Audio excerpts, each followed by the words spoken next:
Assalamualaikum warahmatullahi wabarakatuh. Bertemu kembali dengan saya Nina Suprihatin dari SMP Negeri 157 Jakarta. Kali ini kita akan membuat suatu kesimpulan dan refleksi, yaitu koneksi antar materi dari modul 1.4 dengan modul 1.1, 1.2, dan 1.3. Ya, pada modul 1.4 ini kita diajak untuk memahami tentang budaya positif. Yang pertama, yang penting untuk kita pahami adalah tentang disiplin positif dan nilai-nilai kebijakan universal. Nah, menurut psikiater dan pendidik, yaitu Dr. William Glasser dalam kontrol teori yang kemudian hari berkembang dan dinamakan choice theory, di mana awalnya kita menganggap bahwa dengan memberikan suatu tindakan terhadap murid, kita akan bisa mengontrol murid. Itu yang disebut dengan ilusi guru mengontrol murid. Kemudian ilusi bahwa semua penguatan positif efektif dan bermanfaat. Kemudian yang ketiga, ilusi bahwa kritik dan membuat orang merasa bersalah dapat menguatkan karakter. Selanjutnya, ilusi bahwa orang dewasa memiliki hak untuk memaksa.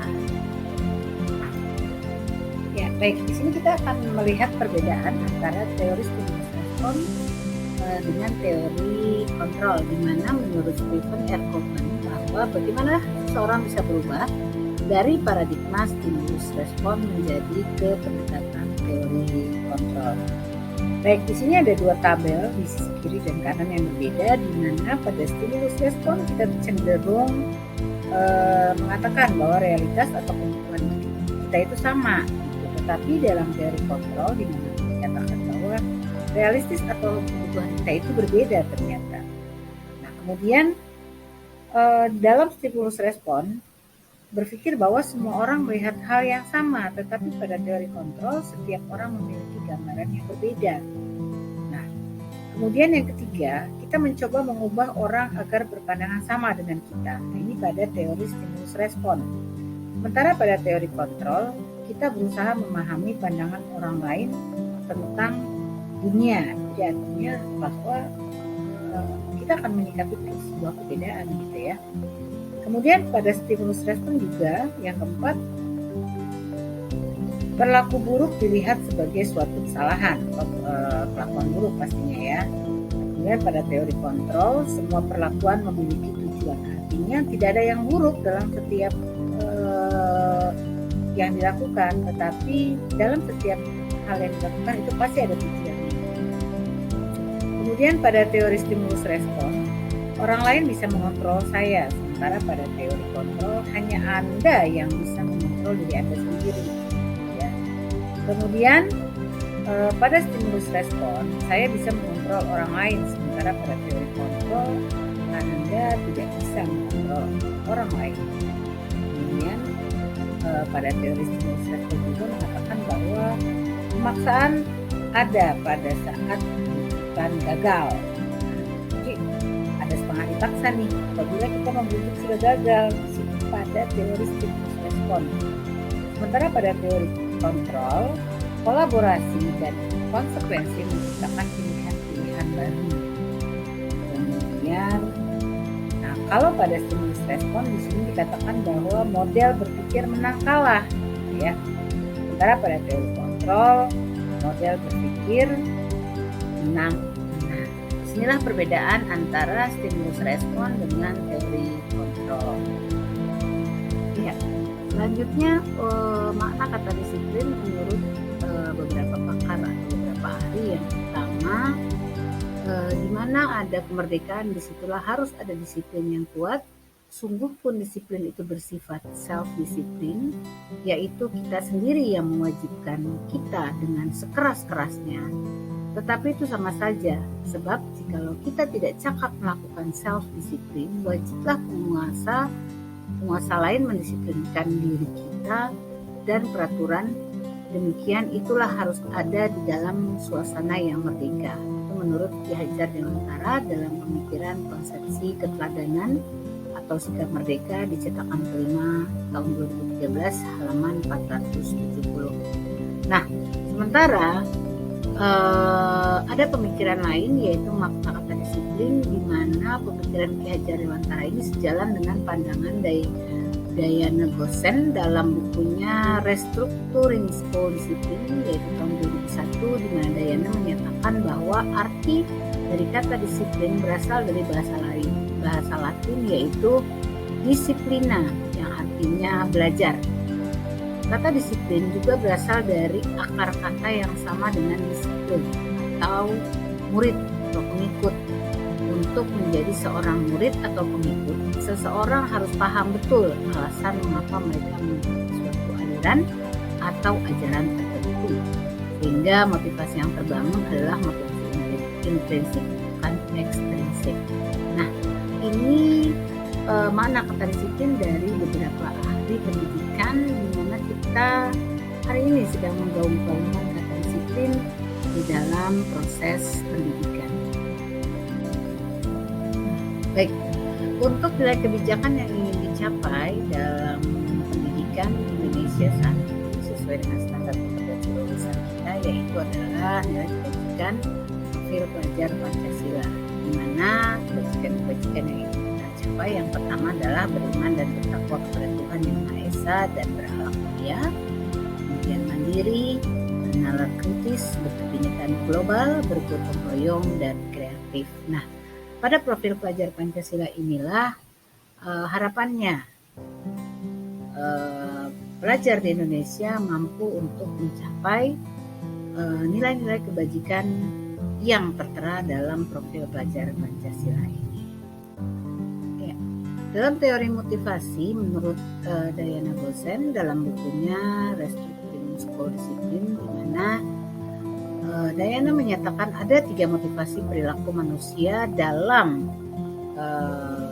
melaksanakan suatu peraturan. Yang pertama, untuk menghindari ketidaknyamanan atau hukuman. Yang kedua, untuk mendapatkan imbalan atau penghargaan dari orang lain. Dan yang ketiga, untuk menjadi orang yang mereka inginkan dan menghargai diri sendiri dengan nilai-nilai yang mereka percaya. Nah, 3 tipe ini sering kita temui dalam kehidupan sehari-hari, ya, terutama pada lingkungan pendidikan, pada murid kita atau pada lingkungan kerja kita. Nah, hal-hal ini sering kita temui karena fokus kita adalah sebagai seorang guru saat ini. Kita cenderung akan melihat 3 motivasi perilaku manusia ini pada murid-murid kita. Bagaimana caranya agar kita bisa mencapai ke tingkat di mana murid kita memiliki motivasi yang ketiga, yaitu untuk menjadi orang yang mereka inginkan dan menghargai diri sendiri dengan nilai-nilai yang mereka percaya. Kita saksikan yuk sama-sama. Ya, baik. Setelah kita mengetahui 3 posisi motivasi yang tadi sudah teman-teman semua saksikan, di mana kita berharap bahwa posisi murid-murid kita itu adalah pada posisi 3. Menurut menurut Alfikon, di mana hukuman dan penghargaan itu akan membuat murid kita ada di posisi kedua. Mengapa? Karena menurut Alfi, dia mengemukakan bahwa penghargaan maupun hukuman adalah cara-cara mengontrol perilaku seseorang yang menghancurkan potensi untuk pembelajaran yang sesungguhnya. Menurut Kohn, secara ideal, tindakan belajar itu sendiri adalah penghargaan sesungguhnya.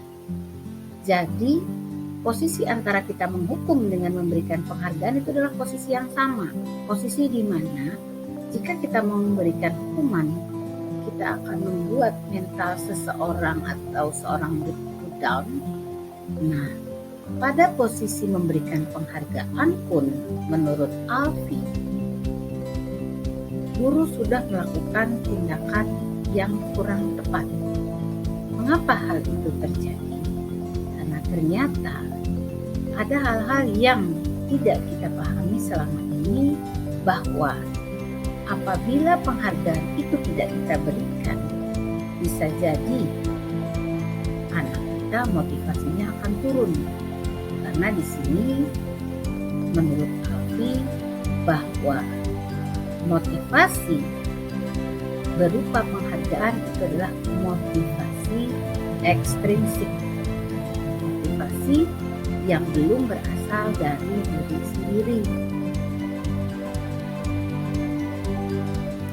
Nah, untuk menciptakan motivasi intrinsik atau motivasi yang berasal dari dalam diri sendiri, maka langkah awal yang harus dilakukan oleh seorang guru adalah membuat keyakinan kelas.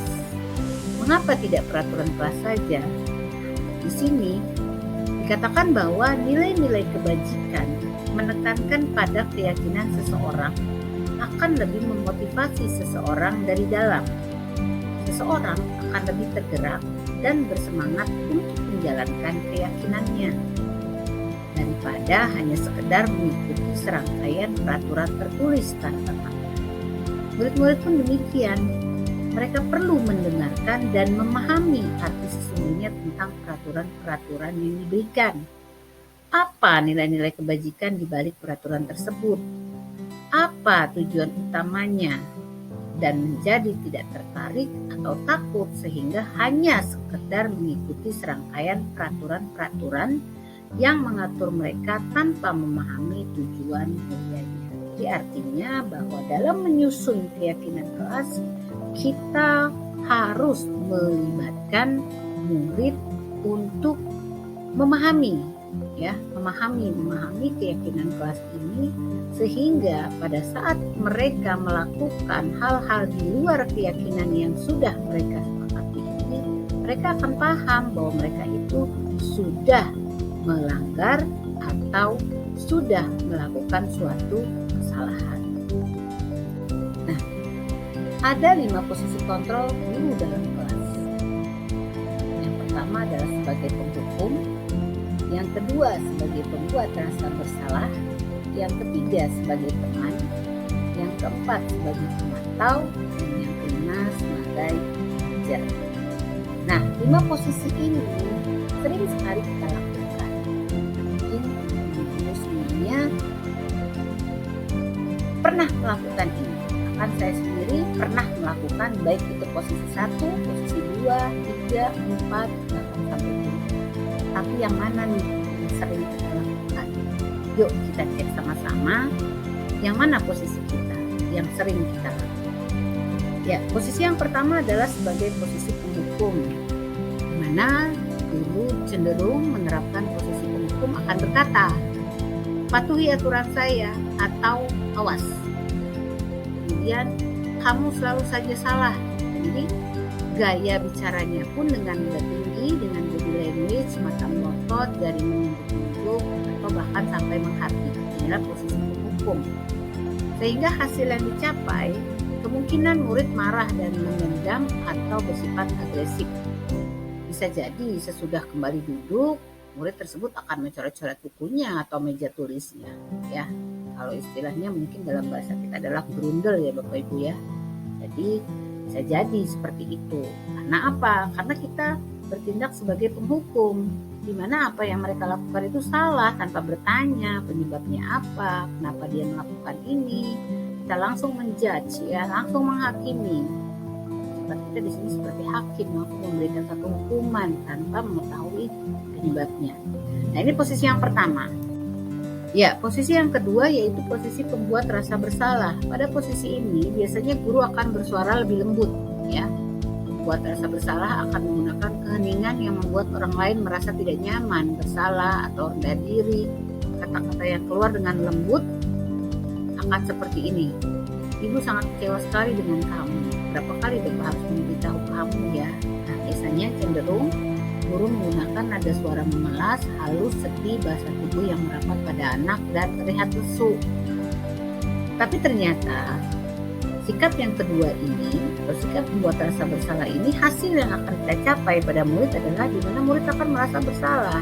Jadi akan muncul perasaan bersalah pada dirinya bahwa dia sudah mengecewakan guru tersebut gitu. Nah, di sini sikap seperti ini lebih berbahaya daripada penghukum, karena biasanya murid cenderung akan semakin turun mentalnya ya, karena dia tidak lagi sanggup membahagiakan orang lain, membahagiakan gurunya, membahagiakan orang tuanya. Karena emosi yang akan tertanam rapat di dalam ini adalah perasaan gitu ya. Karena posisi kita tadi sebagai pembuat rasa bersalah, dan itu akan tertanam di dalam jiwa murid kita. Ya, posisi berikutnya adalah posisi teman. Di posisi ini guru tidak akan menyakiti murid, namun akan tetap berupaya mengontrol murid melalui persuasi, di mana posisi teman pada guru bisa negatif ataupun positif. Positif di sini berupa hubungan yang baik yang akan terjalin antara guru dan murid, tetapi negatifnya di sini murid cenderung akan ketergantungan dengan guru tersebut gitu ya. Nah, biasanya guru dengan posisi teman ini akan mengatakan, ayolah Bu Bapak ya, gitu ya. Terus ayo ingat bantuan Bapak selama ini. Nah, jadi posisi ini biasanya guru akan terlihat ramah, akrab, kemudian bercanda dengan bahasa tubuh, merapat pada murid, dengan adanya eye contact, bahkan sampai ke senyum ya, senyum. Nah, ini nih posisi sebagai teman. Akan tetapi hasilnya, sini kita lihat ya,